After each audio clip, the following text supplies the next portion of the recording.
the Riviera Hotel and Casino.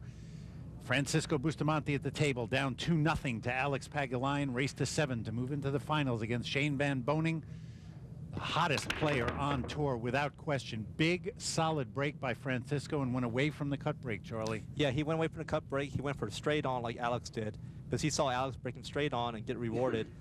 The problem with Bustamante's break with the cut break has been he's made a ball, but has always had a difficult shot in the one ball. And I think he's just tired of seeing a bad look on the one ball, and now he wants to see if it's going to change anything up. And it's actually paid off for him, I think. He's got an easier shot on the one ball this time. Ooh, good shot. Very tough to get over that 9 ball to hit that shot. Good work there. Well, now he's got a combination here on a 2-4. The trick is he's going to have to make the cue ball go to the rail and come out to make sure he's got a shot on the 2 ball next. And that's what he did. Nice. Bustamante is going to play a lot better than he did his last match, because as we said, where Kiamco was kind of the underdog and not experienced on television, Alex has got a lot of experience playing on TV, playing in big situations, U.S. Open Finals, World Championship Finals. And Alex, despite not playing quite as long as Bustamante has, there's an age difference, Alex has got credentials Bustamante doesn't have, which includes the U.S. Open Championship and a World 9-ball Championship. So these guys are very equally matched, and if Bustamante plays like he did his last match, he won't win this one. And that is a good point. In that quarterfinal matchup with Warren Kiamco, Charlie and I talked about how Francisco did what he had to win. And that's a big thing. If you can move on when you're not playing your absolute best in a match, that's a great sign. And right now, Francisco looking very, very focused. And this is a big answer to what Alex Pagulayan did in the first couple racks. Is to come up in rack 3, break and run. And there you see the fluid stroke of Django. Puts one on the board, climbs back to within 1 rack of Alex Pagulayan in a race to 7. 3 against Alex Pagulayan. He was down to Warren Kiamco by the same score in his quarterfinal matchup. Came back to win that match 7-4, so we'll see if he can do it against Alex. Alex playing really well right now, Charlie. Yeah, like I said, Alex is not going to make the mistakes that Kiamco made. I mean, mentally, we saw Kiamco break down a little bit, and Alex won't do that. So Bustamante knows he's playing against a mentally stronger and tougher opponent. So he can't psych his way out of this. He's going to have to play his way out of this.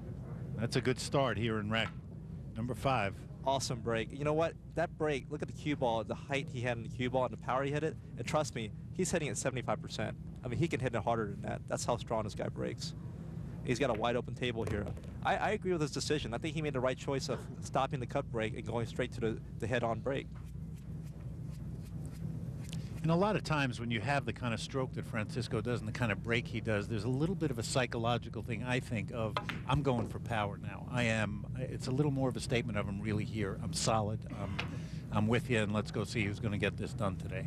Yeah, the break is definitely one of those kind of a little bit kind of like the Old West shootout. A bit of a macho thing going on. Man. Yeah, I've seen 2 guys that break real hard, and they'll have like a competition during the match. You see one guy break them hard, and the other guy's gonna try to break it harder. Like, I can do as much or better than you, and they'll go back and forth at it. That's a good point.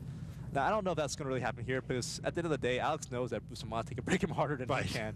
So Alex is gonna try to win by, through other ways here. But Bustamante is definitely probably the most feared player in the world, to be honestly.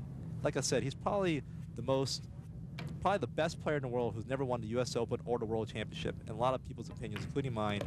And he's so feared because on a scale of 1 to 10 on all aspects of the game, kicking, banking, shot making, breaking, everything you can think of, he is a 10 on a 10 on everything. Amazing. That's why I think it was a big, big win for him when he beat Johnny Archer in the finals of the UPA Pro Tour Championship, because people had, in certain ways, questioned whether he could get to that point and come through. And I think that was a big step. I'm going to be interested to see how he does the remainder of the year.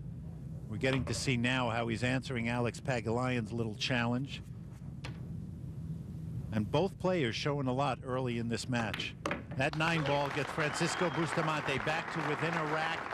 And we have what we thought at the beginning, a tremendous match between 2 great players here in Vegas.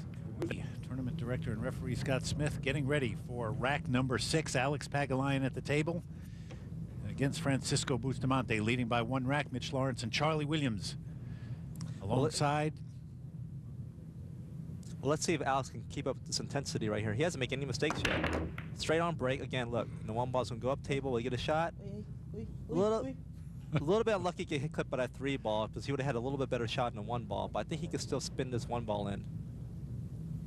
Yeah, he's okay. What he's going to do is he's going to aim for a quarter of the left side of the 1 ball with probably a right spin. Let's probably spin it in. Yep, that's what he did. And got position for the 2 ball. You really get a good look at the spin on the cue ball with the spots on this Aramis ball. It really, to me, it's a really good addition in terms of people being able to see what players are doing and attempting to do with shots. Definitely, it's a lot more educational to be able to watch the cue ball and the kind of spins on it. And those little red dots really tell you a lot. Well, you can see the spin on that one. Wow. He didn't want to do that. He actually got fortunate, though, to hit 2 balls after the 2 ball and then have an open shot in the 3 ball. But he's got a long shot here, so this is kind of a tester. This is what we call a tester here, testing his nerves.